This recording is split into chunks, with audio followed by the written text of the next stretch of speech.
Hello प्यारे बच्चों। उम्मीद है आप लोग बहुत अच्छे होंगे। आज के इस वीडियो में हम लोग मुख्य रूप से कक्षा 10वीं का जो रसायन शास्त्र है इसके तीसरे भाग का अध्ययन करेंगे। इससे पहले हम लोगों ने पहला लेक्चर और दो यानी कि दूसरा भाग हम लोगों ने कंप्लीट कर लिया था, जिसमें हम लोगों ने मुख्य रूप से जाना था अभिक्रिया, रासायनिक अभिक्रिया क्या होती है और रासायनिक अभिक्रिया में मुख्य रूप से भाग लेने वाले पदार्थ जो अभिकारक होते हैं उसे क्या कहते हैं, उत्पाद क्या होता है, समीकरण क्या होता है, रासायनिक समीकरण कितने प्रकार के होते हैं, संतुलित और असंतुलित। फिर हम लोगों ने जाना था किसी भी समीकरण को संतुलित क्यों किया जाता है, रासायनिक समीकरणों से कौन कौन सी सूचनाएं प्राप्त होती है, और हम लोगों ने बहुत ही इंपॉर्टेंट बात किया था कि कौन कौन सा प्रश्न आपको पूछा हुआ है उस सेक्शन से। 2023 में भी कुछ प्रश्न पूछे हुए थे जहां पर मैंने आपको वीवीआई बताया था। यदि आप लोग नहीं देखें पिछला पार्ट, पिछला दोनों भाग, तो जल्दी से आप लोग देख लीजिएगा। आज के इस भाग में हम लोग मुख्य रूप से जानेंगे रासायनिक समीकरणों की क्या क्या सीमाएं होती है, कहाँ तक सीमित है ये। उसके बाद हम लोग जानेंगे फिर रासायनिक समीकरण किस प्रकार से इसको उपयोगी बनाया जा सकता है। चलिए बात करते हैं सबसे पहले सीमा के बारे में, इसका कि कहाँ तक इसकी सीमाएं हैं। रासायनिक समीकरण से अभिकारकों और प्रतिफलों की भौतिक अवस्था की जानकारी नहीं हो पाती है। यानी कि कोई भी रासायनिक समीकरण से हमको ये पता नहीं चलता है कि हमको यहाँ पर जो पदार्थ प्राप्त हुआ वो क्या है, ठोस अवस्था है, उसकी अवस्था ठोस है या द्रव है या गैस है। जैसे बच्चों मैं आपको कहूँ कि यहाँ पर हाइड्रोजन H2 और ऑक्स यहाँ पर ये Cl2, ये दोनों अभिक्रिया किया और बनाया HCl, हाइड्रोक्लोरिक अम्ल। और मैं आपको पूछूं कि ये आपका HCl जो बना, इस HCl का अवस्था बताइए आप, इस HCl की अवस्था क्या है, ठोस है, गैस है या फिर द्रव है, आपको बताना है। तो बता पाएंगे क्या? देख करके नहीं पाएंगे। जब तक कि अभिक्रिया को बर्तन में होते हुए अपनी आंखों से नहीं देखेंगे तब तक आप इसके अवस्था को नहीं बता सकते हैं। तो इस प्रकार से यह सीमा हो गया कि किसी भी रासायनिक समीकरण से हमको भाग लेने वाले पदार्थ और निर्माण होने वाले पदार्थ के अवस्था का कोई जानकारी हमको नहीं हो पाती है, यानी कि कौन सा उसका अवस्था हुआ। दूसरी सीमा यह है कि उत्सर्जित या अवशोषित ऊष्मा की जानकारी नहीं हो पाती है। जैसे मैंने कहा H2 प्लस Cl2, यहाँ पर मैं कहूँ आपको HCl जो बना, तो HCl यहाँ पर जो बना इसकी ऊष्मा, यहाँ पर ऊष्मा का उत्सर्जन हुआ या ऊष्मा का अवशोषण हुआ, क्या कह पाएंगे आप कि ऊष्मा का यहाँ पर क्या हो रहा है, उत्सर्जन हो रहा है या ऊष्मा का अवशोषण हो रहा है? नहीं कह पाएंगे ना। तो इस प्रकार से हमको पता नहीं चलता है कि ऊष्मा की जानकारी नहीं हो पाती है कि ऊष्मा का उत्सर्जित उत्सर्जित हुआ या ऊष्मा अवशोषित हुई। ठीक है, अगला है हमारा तीसरा नंबर का सीमा है, हमको रासायनिक समीकरण से यह भी पता नहीं चलता है कि अभिक्रिया किन दिशाओं में संभव है, दाब पर, ताप पर, सांद्रण पर, उत्प्रेरक पर या फिर किसी अन्य चीज़ों पर। यानी कि कोई अभिक्रिया हो रही है, मान लीजिए H2 प्लस Cl2, ये अभिक्रिया करेगा तो हमको ये पता नहीं चलता है कि इस अभिक्रिया के पूर्ण होने के लिए ताप की ज़रूरत है, दाब की ज़रूरत है, सांद्रण की जरूरत है या फिर किसी उत्प्रेरक की जरूरत है। उत्प्रेरक किसको बोलते हैं बच्चों? उत्प्रेरक एक पदार्थ होता है जो रासायनिक अभिक्रिया की गति को चाहे तो बढ़ा सकता है या फिर घटा सकता है, उसको बोलते हैं उत्प्रेरक। आया समझ में? तो हमको इसकी जानकारी नहीं हो पाती है। चौथा नंबर का पॉइंट है कि किसी भी रासायनिक समीकरण से अभिक्रिया के वेग यानी कि उसकी गति के संदर्भ में हमको कोई जानकारी नहीं मिल पाती है। जैसे मैं आपको कहूँ कि हाइड्रोजन और क्लोरीन जो है ये अभिक्रिया करके बनाया HCl, तो इस HCl के बनने में कितना टाइम लगेगा? क्या ये 5 मिनट के अंदर निर्मित हो जाएगा या फिर अभिक्रिया की गति जो है बहुत धीमी है इसलिए 1 दिन 24 घंटा का टाइम लग जाएगा? कितना टाइम लगेगा? उसके वेग, उसके गति के बारे में, उसके स्पीड के बारे में हमको जानकारी नहीं मिल पाती है बच्चों। ठीक है, अगला है हमारा, इससे यानी कि रासायनिक समीकरण से हमें ये पता नहीं चलता है कि अभिक्रिया में विस्फोट है या फिर नहीं है। यानी मैंने अब कोई अभिक्रिया करने के लिए शुरू किया, जैसे H2 प्लस Cl2, अब इस अभिक्रिया को मैंने किया HCl बना, तो हमको ये पता नहीं चलता है कि इस अभिक्रिया में किसी प्रकार का विस्फोट होगा या फिर विस्फोट नहीं होगा, ये अभिक्रिया हमारे लिए डेंजरस है या नहीं है, इस चीज़ का हमको पता नहीं चलता है। आगे हमारा अभिकारकों की मात्रा और प्रतिफल की मात्रा की कोई जानकारी हमको नहीं मिलती है, यानी कि कितने मात्रा में अभिकारक लिए जाएंगे और कितनी मात्रा का निर्माण होगा, हमको इसके बारे में जानकारी सही से नहीं मिल पाती है बच्चों किसी भी रासायनिक समीकरण से। तो ये सारे क्या होंगे, इसके सीमाएं हो गई, इसकी बाउंड्री लाइन हो गए, यानी कि इस सारे चीज़ों के बारे में हमको कुछ पता नहीं चलता है रासायनिक समीकरण को देखने पर। है ना। जैसे मैं आपको अगर शॉर्ट फॉर्म में बताऊं, यहाँ पर है हमारा H2 यानी कि हाइड्रोजन, और हमारा O2 यानी कि ये हमारा ऑक्सीजन, और बनाया H2O। तो यहाँ से हमको क्या पता चलेगा बच्चों, हमको ये पता नहीं चल रहा है कि यहाँ पर ऊष्मा का उत्सर्जन हुआ है कि ऊष्मा का अवशोषण हुआ है। पानी की कितनी मात्रा यहाँ पर बनी है, 1 लीटर, 2 लीटर, 3 लीटर, कितना लीटर बना है, इसकी भी पता नहीं चलता है। ये अभिक्रिया विस्फोट है, यानी इस अभिक्रिया में विस्फोट हुई है या ये अभिक्रिया हमारे लिए डेंजर है या नहीं है, इसके बारे में जानकारी नहीं मिल पाती है। कितना मात्रा में यहाँ पर जो उत्पाद बना कितना मात्रा में बना, इसके बारे में जानकारी नहीं मिलती है। तो ये सारे क्या हो गए, सीमा हो गए। आगे बात करते हैं रासायनिक समीकरण को अधिक उपयोगी बनाना। यदि कोई रासायनिक समीकरण है तो उसमें कौन कौन चीज़ को जोड़ दें कि हमारा रासायनिक समीकरण ज़्यादा उपयोगी हो जाए और रासायनिक समीकरण को देखने पर ज़्यादा से ज़्यादा हमको सूचनाएं मिल जाए। तो सबसे पहला चीज़ है अभिकारकों एवं प्रतिफलों की भौतिक अवस्था को दर्शाना। यानी कि यदि आप कोई रासायनिक समीकरण लिख रहे हैं तो उसके साथ क्या करें आप, तो उसके साथ उसकी भौतिक अवस्था को भी दर्शा दें। जैसे मैं आपको लिख के दिखाता हूँ बच्चों, जैसे मैं लिखूँ H2 प्लस O2 और ये मिलके बना रहा है H2O यानी कि जल। अगर मैं यहाँ पर इसकी अवस्था को भी दर्शा दूँ, हाइड्रोजन किस अवस्था में होती है, गैस। ऑक्सीजन क्या होता है, गैस। जल पानी क्या होता है, लिक्विड, तो L। इस प्रकार से लिख दिया मैंने। तो ये हो गया हमारा क्या बच्चों, ज़्यादा उपयोगी हो गया। इस अभिक्रिया को कोई देखेगा तो उसको दिखने में दिक्कत नहीं होगी कि किस कौन सा पदार्थ लिया है, ठोस लिया है, द्रव लिया है, गैस लिया है। यहाँ पर आपको पता चल रहा है सीधा का सीधा हाइड्रोजन गैस है, ऑक्सीजन गैस है, और अभिक्रिया करके लिक्विड यानी द्रव का निर्माण कर रहा है, पानी का। तो इससे हमको क्या कर सकते हैं, किसी भी रासायनिक समीकरण को अधिक उपयोगी बना सकते हैं। आगे बात करते हैं, यहाँ पर देखिए किस प्रकार से लिखेंगे। तो यदि कोई अभिक्रिया में बच्चों कोई ठोस पदार्थ हो तो उसके लिए हम S दर्शाएंगे, क्या लिखेंगे, ब्रैकेट में लिखेंगे S। यदि कोई द्रव पदार्थ हो उसके लिए लिखेंगे L यानी कि ऐसे लिखेंगे।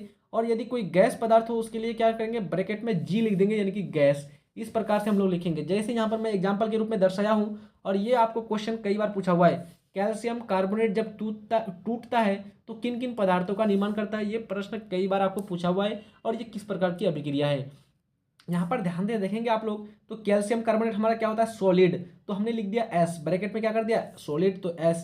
यहाँ पर बना कैल्शियम ऑक्साइड, और कैल्शियम ऑक्साइड यानी कि चूना, चूना क्या होता है हमारा, ये भी ठोस होता है, तो सॉलिड मैंने लिख दिया। और कार्बन डाइऑक्साइड, तो कार्बन डाइऑक्साइड क्या होता है हमारा, गैस होता है, तो इसको हमने लिख दिया G। तो इस प्रकार से हमने ठोस इसके अवस्था के साथ मैंने रासायनिक अभिक्रिया को लिखा, रासायनिक समीकरण को दर्शाया।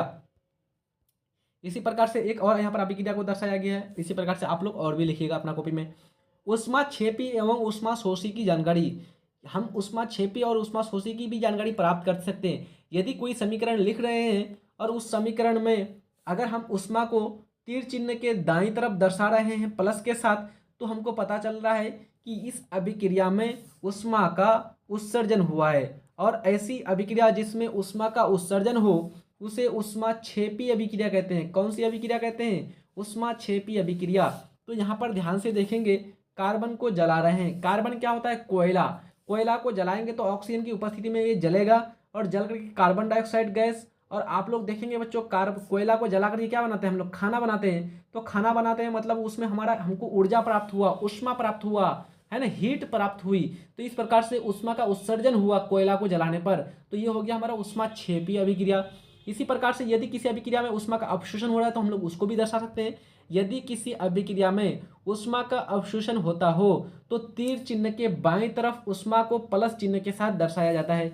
वैसी अभिक्रिया जिसमें किसी भी अभिक्रिया को पूर्ण होने के लिए ऊष्मा की आवश्यकता होती है या ऊष्मा का अवशोषण होता है तो उसे ऊष्मा शोषी अभिक्रिया कहते हैं। जैसे यहाँ पर ध्यान से देखेंगे तो नाइट्रोजन गैस को जला रहे हैं ऑक्सीजन के साथ, तो ये जल ही नहीं रहा है जब तक यहाँ पर ऊष्मा नहीं देंगे। ऊष्मा देने के बाद तुरंत जल करके बन जाएगा नाइट्रोजन डाइऑक्साइड NO2। तो यहाँ पर ऊष्मा का क्या हुआ, अवशोषण हुआ, तो इसको बोलेंगे ऊष्मा शोषी अभिक्रिया। इसी प्रकार से रासायनिक समीकरण को यदि और उपयोगी बनाना है तो क्या करेंगे हम लोग, गैस के उत्सर्जन की जानकारी देंगे। यदि अभिक्रिया के दौरान गैस का उत्सर्जन हो रहा है तो हम क्या करेंगे, उसमें तीर चिन्ह ऊपर के तहत दर्शाएंगे। इस प्रकार से देंगे, मान लिया हाइड्रोजन गैस का उत्सर्जन हो रहा है तो हम लोग लिखेंगे इस प्रकार से हाइड्रोजन H2 और यहाँ पर तीर चिन्ह देंगे इसके बगल में। यानी पता ये चल रहा है कि गैस है और गैस क्या होता है बच्चों, ऊपर की तरफ उड़ जाता है, इसलिए तीर का चिन्ह ऊपर की तरफ देंगे। और यदि ठोस रहता है तो नीचे बैठ जाएगा, तो हमारा इस प्रकार से देंगे, है ना। तो ध्यान रखेगा, यदि अभिक्रिया के फलस्वरूप गैस का निर्माण होता है तो समीकरण में गैस के सूत्र के ठीक बाद तीर का चिन्ह दिया जाता है। जैसे यहाँ पर ध्यान देंगे आप लोग, जिंक Zn H2SO4 के साथ अभिक्रिया करती है, सल्फ्यूरिक अम्ल के साथ अभिक्रिया करती है, बना रहा है जिंक सल्फेट ZnSO4 और हाइड्रोजन गैस। तो हाइड्रोजन गैस का यहाँ पर निर्माण कर रहा है तो इसके बगल में क्या दिया हमने, तीर का चिन्ह दे दिया इस प्रकार से। तो हमको पता चला कि यह हाइड्रोजन क्या है, गैस है और यह ऊपर उड़ रहा है, बाहर निकल गया, उत्सर्जित हो गया, है ना। आगे हमारा अवक्षेप बनने की जानकारी।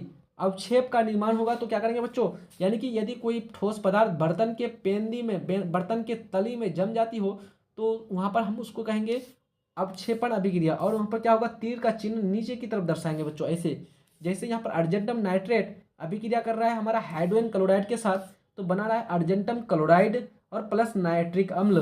तो यहाँ पर ध्यान देंगे तो अर्जेंटम क्लोराइड क्या है बच्चों, ये ठोस के रूप में नीचे बैठ जाता है, इसलिए हमने यहाँ पर तीर चिन्ह के साथ ऐसे नीचे दिखाया है। आगे हमारा पांचवा कि अभिक्रिया की शर्तों की जानकारी। इसकी जानकारी के लिए समीकरण में प्रयुक्त तीर चिन्ह के ऊपर या नीचे दाब, ताप, सांद्रण या उत्प्रेरक आदि शर्तों का निर्देशन किया जाता है। यदि किसी अभिक्रिया के लिए दाब जरूरत होती है तो इस तीर चिन्ह के ऊपर लिख देंगे दाब। यदि किसी अभिक्रिया के लिए सूर्य प्रकाश की जरूरत पड़ती है तो लिख देंगे सनलाइट SL तीर चिन्ह के ऊपर। यदि किसी अभिक्रिया के लिए उत्प्रेरक की जरूरत पड़ती है तो लिख देंगे उत्प्रेरक, ये तीर चिन्ह देंगे और उत्प्रेरक का नाम दे देंगे। मान लीजिए लोहा एक उत्प्रेरक है तो लोहा डाल दिए, या हमने डाल दिया मैग्नीज Mn, तो इस प्रकार से हम लोग उत्प्रेरक का नाम दे देंगे, उत्प्रेरक दे देंगे, ठीक है, इसको दर्शा सकते हैं। तो इसी प्रकार से अभिकारक और प्रतिफल के बीच ये तीर चिन्ह हो गया। तीर चिन्ह के ऊपर आप दाब लिख सकते हैं, ताप लिख सकते हैं, उत्प्रेरक लिख सकते हैं और सनलाइट यानी सूर्य प्रकाश लिख सकते हैं। जैसे यहाँ पर एग्जाम्पल के रूप में दिखाया गया बच्चों कि हाइड्रोजन और क्लोरीन अभिक्रिया करके सूर्य के प्रकाश की उपस्थिति में, किसकी अभिक्रिया करती है, किसकी उपस्थिति में, सूर्य के प्रकाश की उपस्थिति में, इसलिए हमने तीर चिन्ह के ऊपर में क्या दिया, सनलाइट सूर्य का प्रकाश। और अभिक्रिया के बनाया हमारा हाइड्रोजन क्लोराइड यानी कि हाइड्रोक्लोरिक अम्ल। आ गया समझ में, इस प्रकार से दर्शाएंगे। और अंतिम है हमारा छठवीं हमारा उपयोगिता है मुख्य रूप से अभिक्रिया की उत्क्रमणीयता की जानकारी। उत्क्रमणीयता किसको बोलते हैं बच्चों, रिवर्स। एक आप बॉल लिए हाथ में और उस बॉल को किसी दीवार पर फेंकते हैं तो वह टकरा करके आपके तरफ पहले जाता है सीधा और टकरा करके फिर वापस आपकी तरफ आ जाता है वो बॉल। तो क्या होता है बच्चों, अभिक्रिया भी ऐसा हो सकता है कि कभी अभिक्रिया में क्या हुआ कि एक नए पदार्थ का निर्माण हुआ और कुछ समय के बाद वो पदार्थ फिर से उसी भागों में टूट गया, तो हम लोग इसको बोलेंगे उत्क्रमणीयता। दोनों तरफ यहाँ पर अभिक्रिया हो रही है, इसके लिए कैसा चिन्ह देंगे, इस तरफ से ऐसे देंगे और इस तरफ से ऐसे देंगे बच्चों। तो ये होता है हमारा उत्क्रमणीयता की जानकारी, यानी कि यहाँ पर अभिक्रिया दोनों तरफ हो सकती है, यानी कि जब नया पदार्थ, यानी कि जो अभिकारक होंगे वो नया पदार्थ में बदलेगा और फिर बाद में वो नया पदार्थ फिर अभिकारक के रूप में टूट जाएगा, अभिकारक में बदल जाएगा, ठीक है। तो ये सारा हो गया हमारा मुख्य रूप से रासायनिक समीकरण को किस प्रकार से उपयोगी बना सकते हैं। अगला पॉइंट के रूप में दिया हुआ है उत्प्रेरक अभिक्रिया को तेज या मंद कर सकता है। यानी जो भी उत्प्रेरक होते हैं वो मुख्य रूप से क्या काम करता है, तो वह हमेशा क्या करती है बच्चों, चाहे तो अभिक्रिया के गति को बढ़ाएगा या अभिक्रिया की गति को मंद करेगा यानी कि कम करेगा। आपको क्वेश्चन पूछा जाता है उत्प्रेरक का उपयोग अभिक्रिया के लिए करते हैं, अभिक्रिया की गति को बढ़ाने के लिए, अभिक्रिया की गति को घटाने के लिए, उपर्युक्त दोनों या फिर अपरिवर्तित रहने के लिए। तो हम लोग कहेंगे उपर्युक्त दोनों, यानी कि गति को बढ़ाने के लिए भी और गति को कम करने के लिए भी करते हैं। हम लोग आज यहीं तक पढ़ाई करके छोड़ देते हैं बच्चों। अगले पार्ट में हम लोग अगले भाग में जितने भी आपकी अभिक्रियाएं हैं सारे अभिक्रियाओं के बारे में हम लोग जानकारी प्राप्त करेंगे। हम लोग पढ़ेंगे संयोजन अभिक्रिया क्या होती है, वियोजन या अपघटन अभिक्रिया क्या होता है, वैद्युत अपघटन अभिक्रिया क्या होता है, एकल विस्थापन अभिक्रिया क्या होती है, द्वि विस्थापन अभिक्रिया क्या होता है, प्रकाश रासायनिक अभिक्रिया, उदासीनीकरण अभिक्रिया, अवक्षेपण अभिक्रिया, ऑक्सीकरण तथा अवकरण अभिक्रिया। इन सारे अभिक्रियाओं के बारे में हम लोग अच्छी तरह से अध्ययन करेंगे अगले पार्ट में। यदि आप लोग चैनल में न्यू हैं तो जल्दी से चैनल को सब्सक्राइब कर दीजिए और अपने दोस्त यार को शेयर कर दीजिए। वीडियो अच्छे लग रहे हैं तो लाइक कर दीजिए। मिलते हैं नेक्स्ट वीडियो में, तब तक के लिए जय हिंद, धन्यवाद।